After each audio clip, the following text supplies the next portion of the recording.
Okay, so we're continuing our class. The class is called Leadership, Jewish Leadership. In other words, in Hebrew, we call it a Kiruv training class. My goal in this class is to teach you guys how to be Jewish leaders and Bezrat Hashem, change the world. Let's see here. Okay. So let me quickly summarize what we did in the last class, okay? In the last class, I basically summarized the idea, I discussed the idea how the Jewish people went from the time of Moshe till 200 years ago, majority of the Jews in the world were religious, okay? And what happened 200 years ago, there's the Enlightenment period in Europe. The Jews of Europe ended up, do you guys hear me? So, until 200 years ago, when the Enlightenment period came and religion became, kind of like a negative thing, and people got more into science, that's when the start of the Jewish people assimilating, dropping their Judaism and, dropping their religion and all that started, okay? And then basically we're 200 years in, over 200 years into that, stage. So if we went back 200 years ago and we saw Jews who were, not keeping mitzvot, those Jews, we could say, the ones in, who around the time of, the Enlightenment period, we would say those Jews are like real, they knew what the Torah was and they chose to reject it. Those, what we'd call them, apikorsim, heretics, real non-believers. Why? Because they know what the Torah is, they studied it, they grew up religious, and they chose to reject it. Nowadays, though, the majority of Jews, there's always, here and there people, but majority of Jews are not rejecting Judaism because, they know what it is. Because, they study Torah and then they decided, okay, let me reject it. They're rejecting Judaism out of just ignorance. They just don't know what it is. I wouldn't call it rejecting. The word rejecting is not a good word. That means you know what it is and you choose not to. They're just ignorant. They don't keep it because they don't know.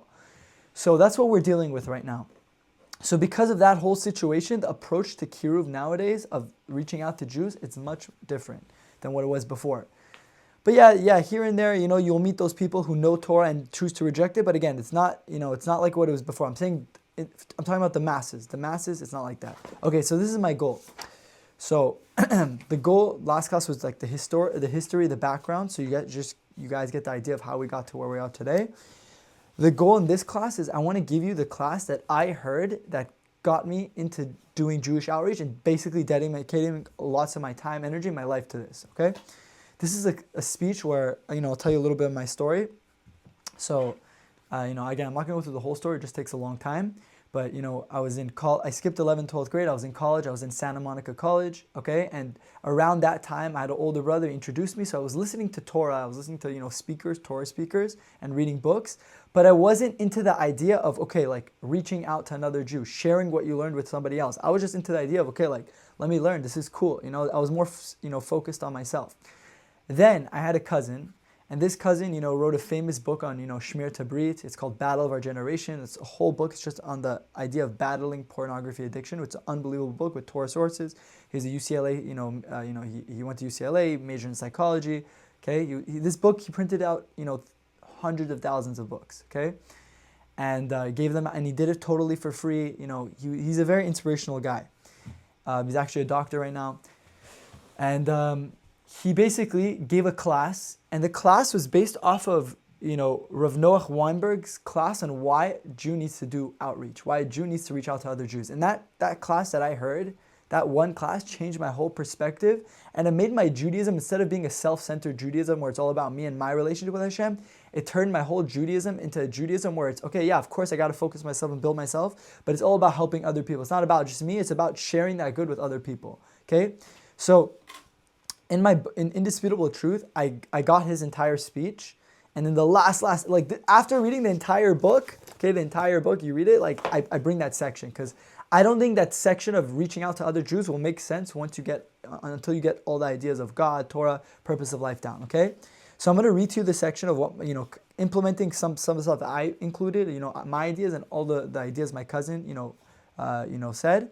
And then Bezrat Hashem, we'll take it from there, and I'll kind of explain point by point. Okay, so the importance, this whole entire class, my goal is to talk about the importance and significance of Jewish outreach. Okay, so we said this, I said this before. Being a Jew who doesn't know what it means to be a Jew is no different than the guy who has the billion-dollar lottery ticket in his back pocket and doesn't know it's there. So you won the genetic lottery, okay? That's a very, very important approach in Kiruv, okay? When you come to somebody, you're coming to them with the perspective of like, you're sitting on top of a treasure. And it's true, we believe that. It's not some, nice, cute story that we're just trying to tell somebody because we want to like, we're not like a salesman here who's just trying to get somebody to buy something. We actually believe that you're sitting on a treasure, okay? But yes, being a Jew, you won the genetic lottery, okay? Very important to get that point across. If you think, if Judaism is a burden to you, we'll talk more about this later, then who's going to want to listen to you if Judaism to you is a burden and it's not like enjoyable? When people see you davening and you're just trying to get davening over in 1 second. Again, I'm not saying, davening is easy, but I'm just saying is if Judaism is a burden, davening, Shabbat, you're always looking at the time. When is Shabbat going to end? When people see you, there's no smile on your face. When you talk about Torah, it's like monotone, like bored, you're falling asleep. Like no one is ever going to come closer to Judaism. Those type of people never do kiruv. They actually do the opposite. They prevent people from becoming closer to God. And I guarantee those people, if you ever talk to them, those type of people don't have foundational Judaism, what I call kiruv Torah. Meaning they don't have the indisputable truth Torah, meaning like, the foundations, proving God, proving Torah, purpose of life. More of the time you see those with FFBs, people who grew up entire life religious. Now again, I'm not saying everybody, but a lot of times people who grew up with religion, their father's a rabbi, they grew up into it, they don't appreciate it. So for them, it's more of like a burden. They're learning Gemara all day, but no one ever taught them, okay, how do you know the Gemara is actually true? What is, what is the purpose of life? What are you doing here? They never, got those foundational ideas, okay? Ask them, you're learning Gemara, how do you know God gave it to you? How do you know it's from Hashem? I could prove it. I learned, that's what my whole book is on, proving that Torah is min hashamayim. But they never went through those topics. There's a Rabbi David Saperman, and he wrote a book called The Unbroken Chain. An unbelievable book. If you want to understand the oral Torah and how it's an unbroken chain and there's no broken telephone, this is what the whole book is about. Beautiful book, okay, by Mosaic Press. Unbelievable. And he basically one time went to a class of, he went to a really like religious Jewish school, like a, Orthodox school, Haredi, whatever. And he went in front of the entire class of kids. He was talking to a bunch of kids. And he said to all the kids, in front of the Rebbe, in front of the rabbi, raise your hands if you guys believe that this book you're learning, the Gemara, the Mishnah, all that, if you believe, Hashem gave it. Okay? And what happened? How many people raised their hand? The entire class raised their hand. Then he said, okay, Rebbe, please leave the room. He went to the kids without the rabbi in the room. Again, first, second graders. Okay, guys, your rabbi's not here. I won't tell the rabbi what you said. You don't have to worry about it. But be honest. Do you actually believe that Gemara you're studying hours and hours a day, the Mishnah, the Gemara, whatever you're learning, do you believe that God gave those words, that you're studying divine information? And basically, you know how many kids raise their hands that they believe it? Maybe 10% of the kids. 90% of the kids in the room are studying Gemara all day and they don't even know it's from Hashem. Think of that. 90% of the kids are studying it all day. What do you think? Of course there's going to be an off the derech crisis. Of course you're going to have people who are religious going off the derech. What do you think? Because they don't even know. Because they go to Jewish school and they don't even get the basic education of what it means to be a Jew. They just get thrown into the books. And that's what a lot of people who go through the Jewish school system, they go through that. And that's why one of the reasons I wrote my book, because I wrote it for the guy who doesn't know anything, but also for the guy. A lot of the people who actually read my book and like become affected are people who are from those school systems, the Beis Yaakov systems, the more religious. Again, I'm not putting down those systems. Those are the best things we got. And I'd rather in a million years send my kids to Beis Yaakov and a religious school than a public school. No doubt, we don't send our kids to public school. But I'm saying even in these systems, right, there's still things, a lot of improvement that we need. And this is one big improvement of the foundational classes. And there are rabbis, like, for example, Rabbi Daniel Mechanic, who are trying to make those initiatives to go to those type of schools and give those type of classes. And Rabbi David Saperman also, he developed the whole curriculum to introduce to these types of schools of Torah min hashamayim, that the Torah is from heaven and all that, those ideas. But I'm just saying, like, that's, so if you ever see someone religious and he goes off, I'm telling you, that is the reason. They don't have, if they knew these ideas cold, okay, they knew it, they went through it, they examined it, they talked it, they discussed it, they incorporated it in their minds, that's it, game over. There's no going back. You lose your free choice. Like for somebody to know this information and go off and start doing whatever he wants, it's not possible. It's not like, you really can't. Because it's just, again, that's why I call it indisputable, because it's just so in your face, it's so emet, it's so true. But again, that's a whole topic. We'll talk about it later.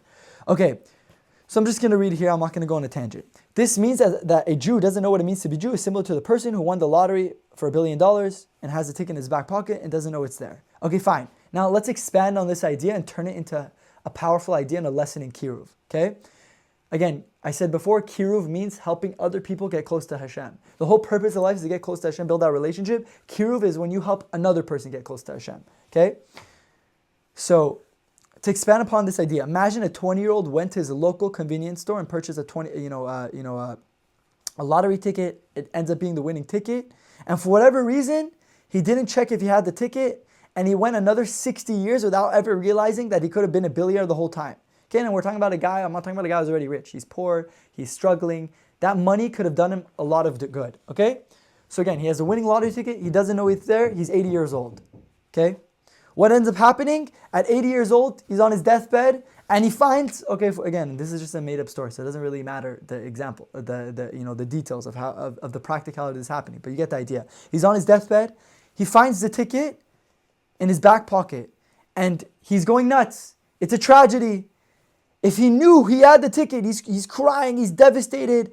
All the money, how much good it could have done with him. He could have spent time with his family. He could have, sent his kids to camp. Instead of working all day, and neglecting his family, whatever. He could have been with them. And he's crying. He's devastated. Fine. Now, although he had the winning ticket from the start, since he never knew about it, it's considered if he never had it at all.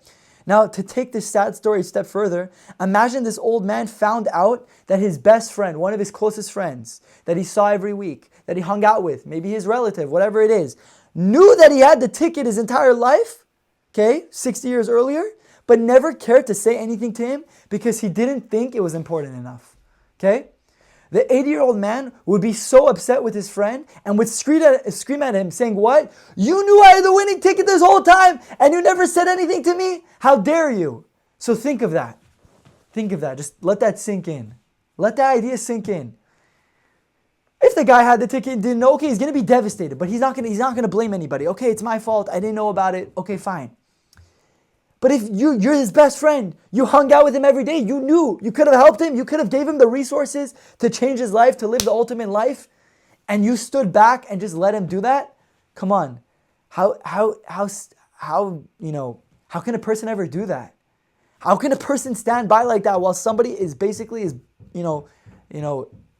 dying in a sense, spiritually dying, disconnected, losing so much, and just stand by and just, that's it, let him be? That guys, every single one of us here are that guy. We're that guy's friend. We're the guy. We know the truth. All of us here, we know that Judaism is true. We know Torah is emet, God exists, all that stuff.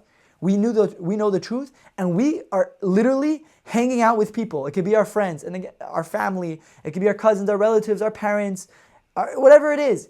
And we have so many people that we could help. And we could show them what we know. We could share with them. I said this to you guys before. Some of you guys have said this in the past. If you watch a sick movie, you go to a sick restaurant, what do? You love it so much, you want to share it with somebody else. You don't want to keep it to yourself. Because when you love something, you're like, you got to check out, you got to go to this restaurant. Why? Just keep it to yourself. No, because when you love something, you have to share it. So isn't it so, contradictory that if someone really loves Torah, that he keeps it to himself? You know what the answer to that is? He doesn't really love Torah. He's not passionate about his Judaism. That's the indicator. Because if you're truly passionate, if you want to know the litmus test of someone who's passionate and loves his Judaism, then you'll see he's trying to share with everybody he knows. But if he's not and he's keeping it to himself, he's not passionate. That's the best litmus test. You want a litmus test to see, you want to choose a rabbi, you want to choose a mentor, that's your litmus test right there. Is he passionate? Is he trying to share with everybody? Or is he keeping to himself and his whole focus is to himself? Now again, God forbid, I'm not trying to judge everybody. I'm not trying to make that thing, but I'm just saying a litmus test, a good indicator. Again, there's always exceptions to every rule, but you guys get the idea here. So again, how can we do that? Think about it. We're so blessed to be living in Jewish communities that are thriving with so much Torah learning, rabbis, synagogues, kosher restaurants. Again, you live in New York, Lakewood, Miami, Los Angeles. Booming. The Torah world is booming. There's so many shuls.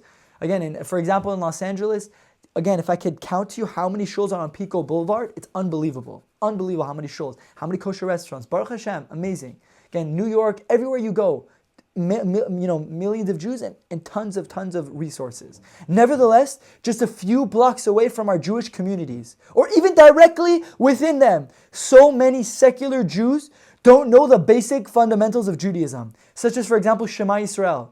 A few blocks away from Pico Bova, there's Beverly High School. There's kids there who don't know Shema Yisrael. They live in the Jewish community. They're 1 block away, meaning they live in the community, and they don't know basic Judaism. They don't know who Avraham, Yitzhak, and Yaakov is. Even in Israel, by the way. You guys know this in Israel, in the secular world in Israel, the secular Jews, they don't know Noach, they don't know Avraham, Yitzhak, Yaakov, they don't know Judaism 101. It's crazy, and they're in a Jewish country. They go, it's not like they're in America. Okay, in America, fine, it's America. Well, you can't control the public schools. But they're in Israel, and they don't even know basic Judaism.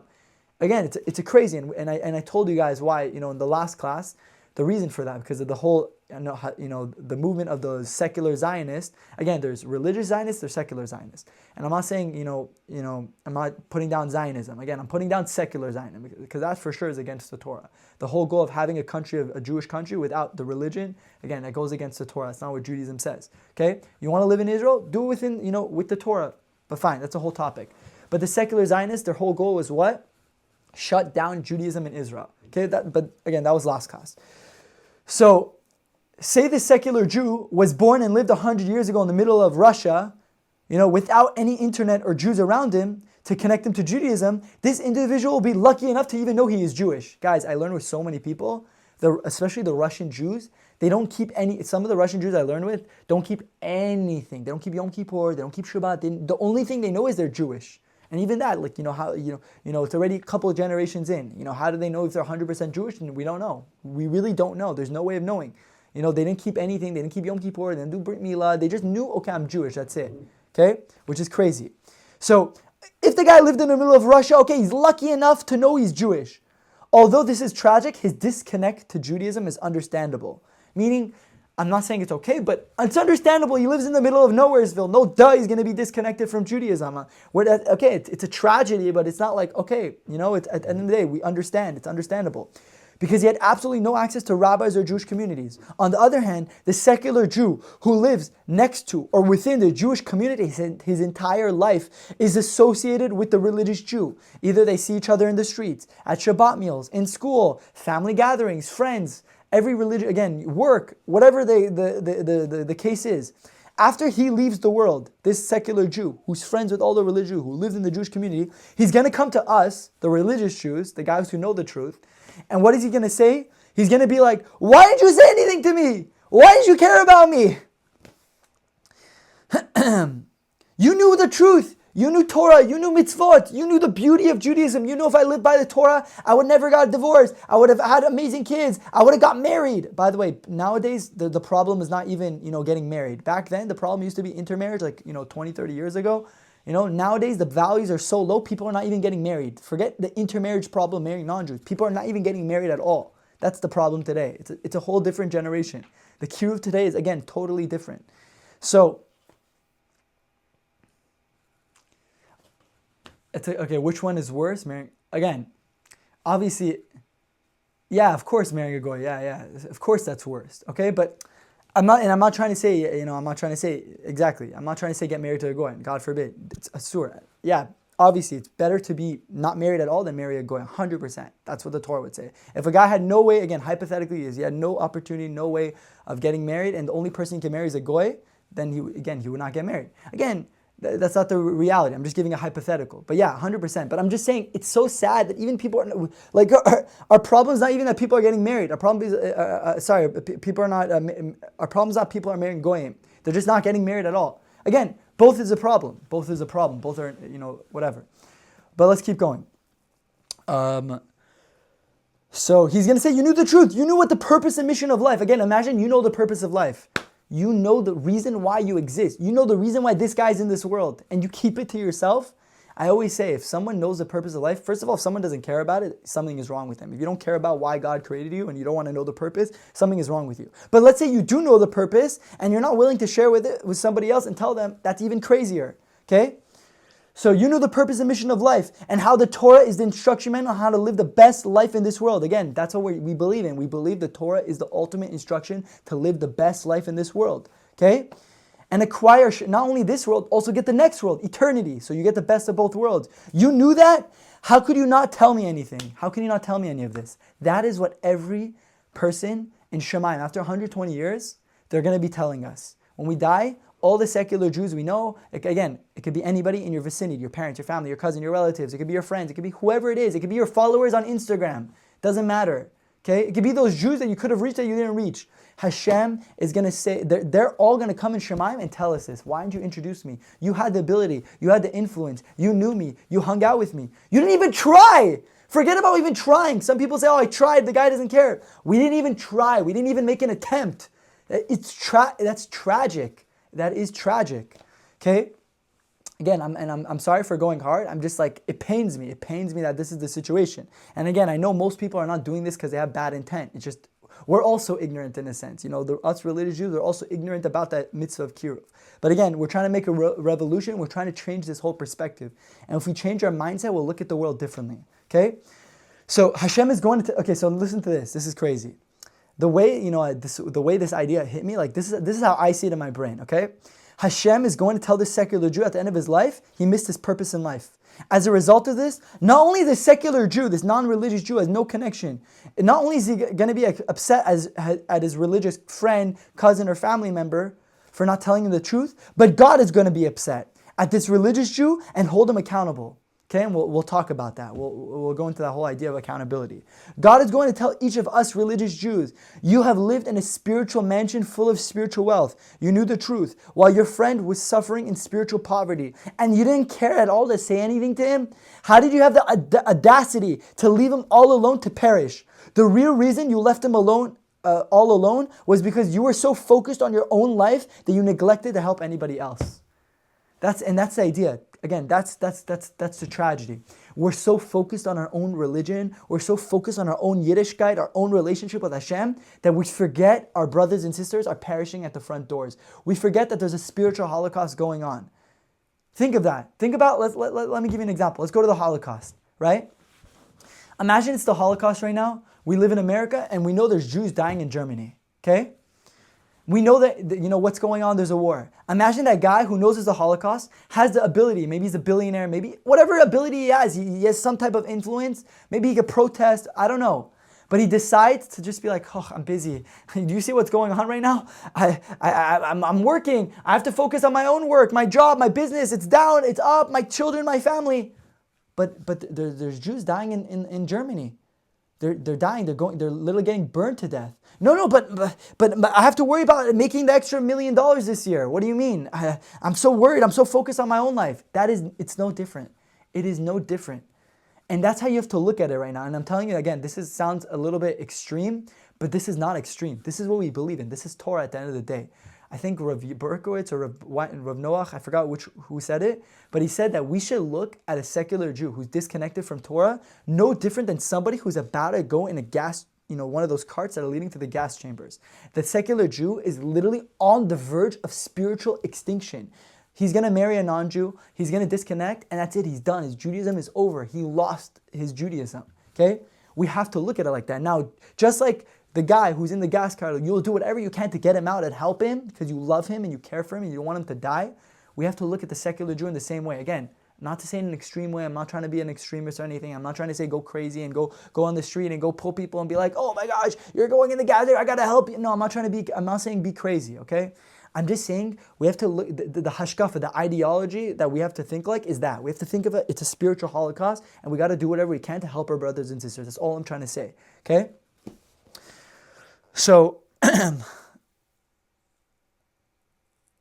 yeah, okay, that's what Hashem's going to say to us. Okay, let me finish this final, a couple other things. Okay, let me say a couple other things. Let's keep reading. The sad reality.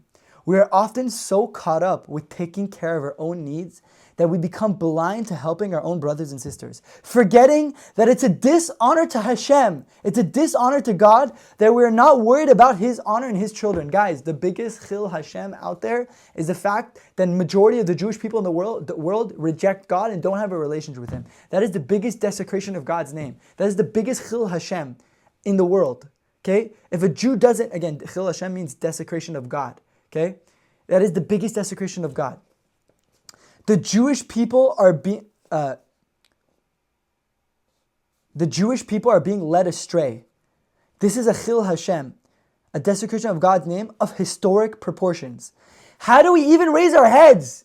How do we raise our heads? How do we live life normally when this is going on? When there's a spiritual Holocaust? Again, if there's a Holocaust in the Jewish, Baruch Hashem, a lot of Jews, I think during the Holocaust, were making a fuss, we're putting pressure on the government. That's what I heard.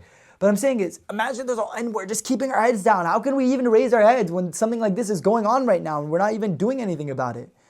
As we said before, and again, I said this in the previous class, there's around 5 to 6 million Jews in America.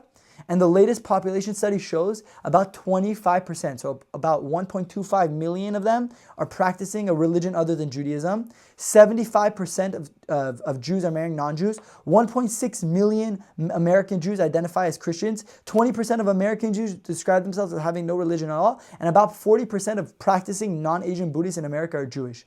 You think they found these faiths, these religions more enlightening than our Torah?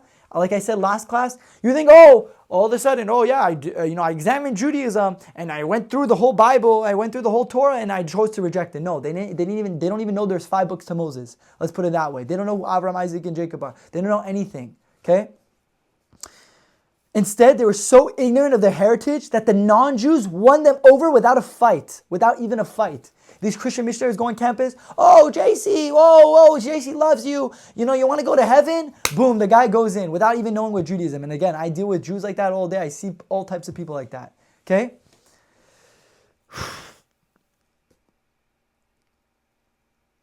The non-Jews won them over. These religions, the non-Jews, the secularism, the atheism, won them over without even a fight. We left our brothers to perish at our front door. They're at our front door. They're right in front of us. We left them. We didn't open the door. We didn't let them in. We could have helped them. Those of us who truly care about Hashem's honor, you truly love God, and I'm going to talk about this in the class. The mitzvah of loving Hashem, a part of the mitzvah of loving God, is to love His children and bring His children back to Him. If you do Kiruv, you're fulfilling the mitzvah of loving God. So if you really love God, guys, ask yourself honestly, do you love God? Do you really care? Do you appreciate God? Do you love Him? Do you want to build a relationship with Him? Do you care about God's honor? Do you care about His reputation? Isn't it crazy that online people are making fun of the Jews, putting them down in the trash can, calling them, the chosen people, look at them, look what's going on, look how they act. When, people like Epstein and all these people were considered Jews and the way they behave, again, obviously they're not religious, but I'm saying the way they behave, the way the world's looking at us, the way all the anti-Semites, look at all the things they say, look at what Kanye's saying, right? The Jews who act in a corrupt way and now all over they're on the news, okay? That's a desecration to Hashem's name. That's our mission, to bring the world to Hashem, to bring entire humanity to Hashem. Us not living up to our mission is the biggest desecration of His name. So those of us who truly care about Hashem's honor will realize how serious this is, and we're going to do something about it. Show God you care about His honor. Show Him you want to listen and have a huge portion in this gigantic mitzvah. Okay? Because as much as Kiruv is helping others, it's also in your own relationship with God. Okay? You really care about your relationship with God, then you'll help His children, because that's a part of your relationship, and I'm going to explain in the next idea. If you do this, you'll not only be benefiting your own Jewish, you'll not only be benefiting your Jewish brothers and sisters, but you'll be entitling yourself to the most rewarding reimbursement possible. Your relationship with Hashem will enhance like crazy. Okay? Now let's go to this point. Next point. Kiruv is an obligation. This is very, very important. Okay? Now that you read this book, again, I'm assuming the person who's listening read this section, read in my entire book, okay? Now that you read this book and hopefully felt inspired knowing that Judaism is legitimate and you are privileged to be a part of this special, unique nation. However, now the big question is, what about our millions of brothers and sisters who have not yet come to this realization? The situation of our brothers and sisters in the land of Israel and the diaspora, countries outside of Israel, America, Europe, whatever, is rapidly deteriorating. Insiders, meaning people who their mission is to, get people to stop keeping mitzvahs, right? So again, it could be the Christian missionary, it could be the atheist, whoever it is. Insiders from both within and without are doing whatever they can, whatever is possible to uproot the Torah and pure faith from our fellow Jews, leading them astray through seductive and false ideas. Again, communism, atheism, liberalism, all that nonsense. A devastating spiritual holocaust is claiming the souls of millions of Jews who are assimilating among the Gentiles. Who will help them? We hope the answer will be you. whoever's listening to this recording right now, all the guys on the Zoom class right now, you guys, not the rabbi, not this guy, you're listening to this, you. Don't, again, what we do, we always, there's a story of a guy who, there's a story of a girl who was getting raped in Manhattan, okay, and she was screaming, rape, help me, help me, help me. Everybody around heard her, not one person called the police. Why? The bystander effect. They all told the police, the police said, why didn't you call?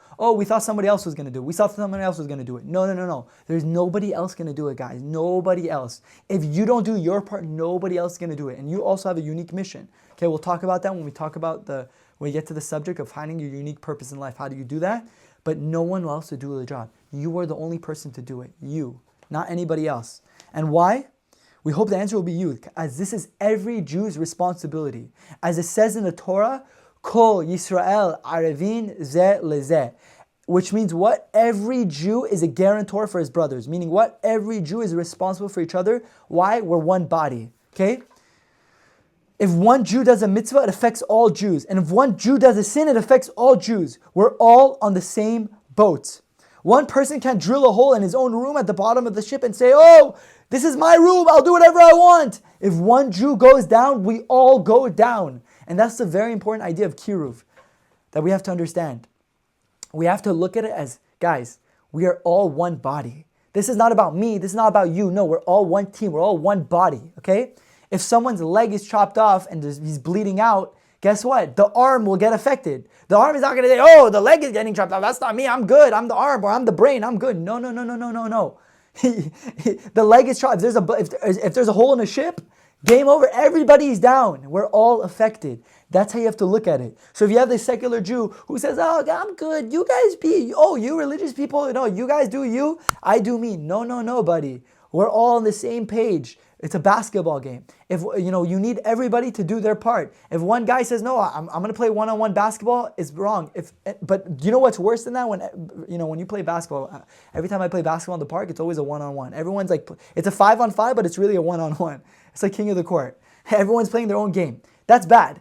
But you know what's even worse? To not show up to a game. I played in basketball leagues where the other team didn't show up, it's forfeit, game over. That's what's going on. If someone says I'm not a part of this, if they're Jewish and they say I'm not a part of it, guys, we forfeit the game.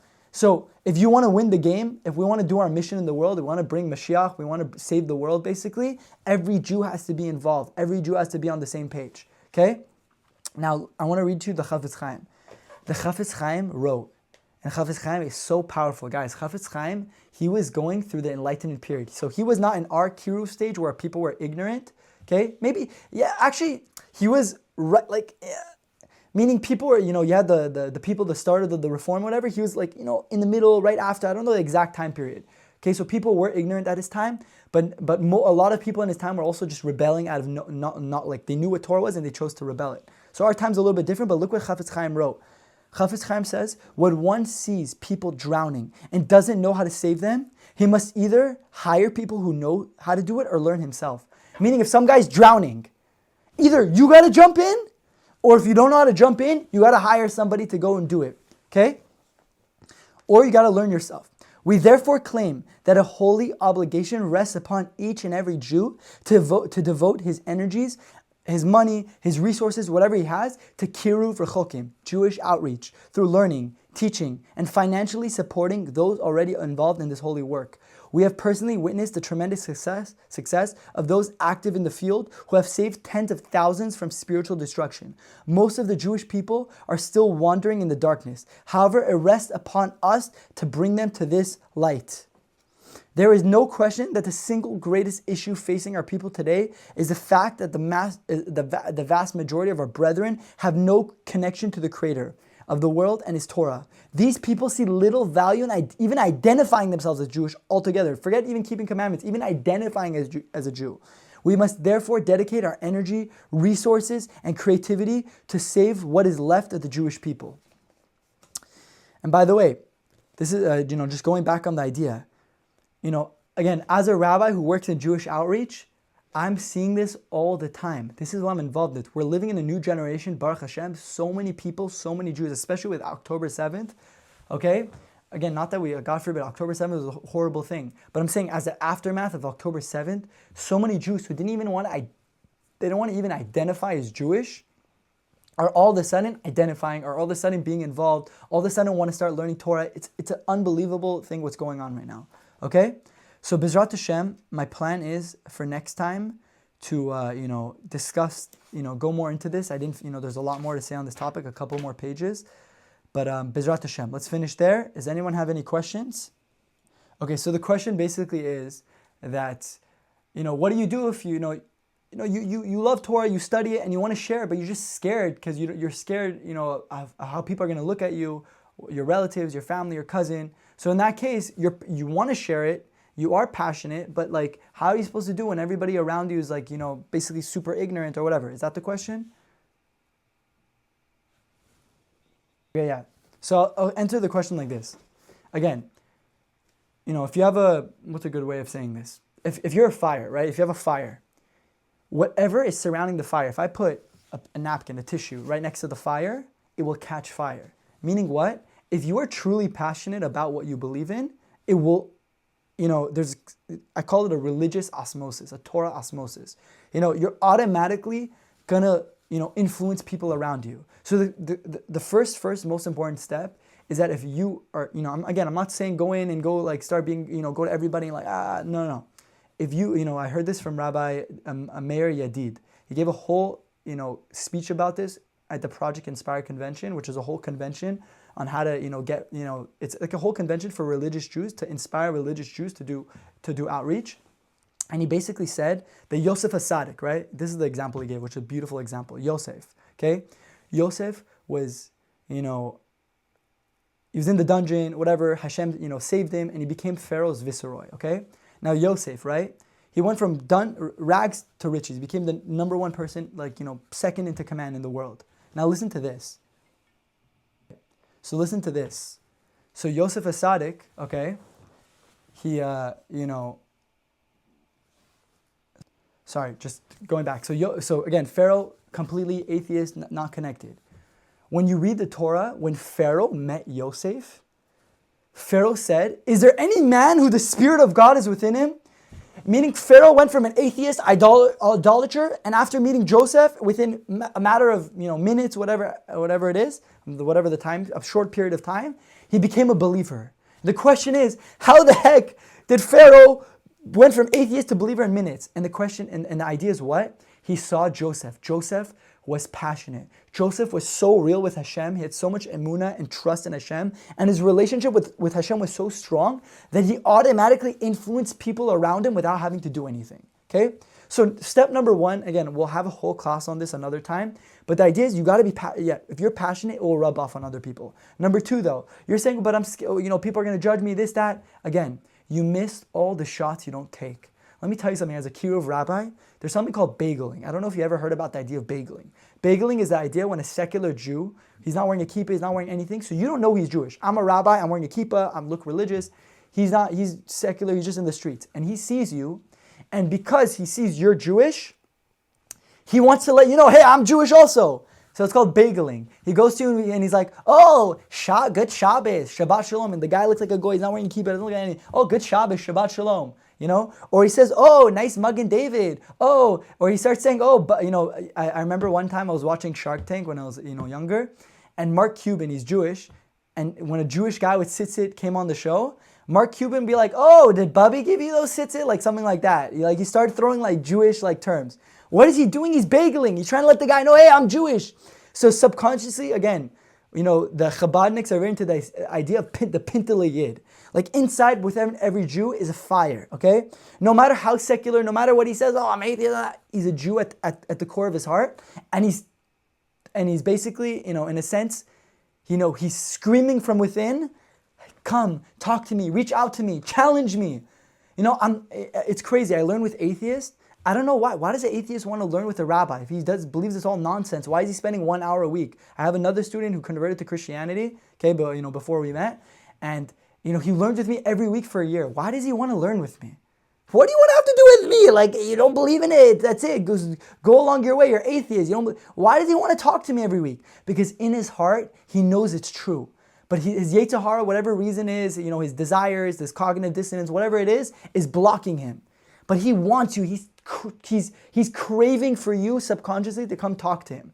So again, you miss all the shots you don't take. Try. Don't be afraid. It's on our end. You have to just man up. You have to just get to the situation where it doesn't matter. Again, the perfect way of explaining this. If the guy, let's say you're in a situation, the guy's in a gas cart to Auschwitz. Are you going to say, oh, I'm embarrassed to talk to him? I don't want, no, bro, you're going to grab, you'll go if your shirt's off in the middle of the street in public and embarrass yourself to go get the guy out of the gas cart.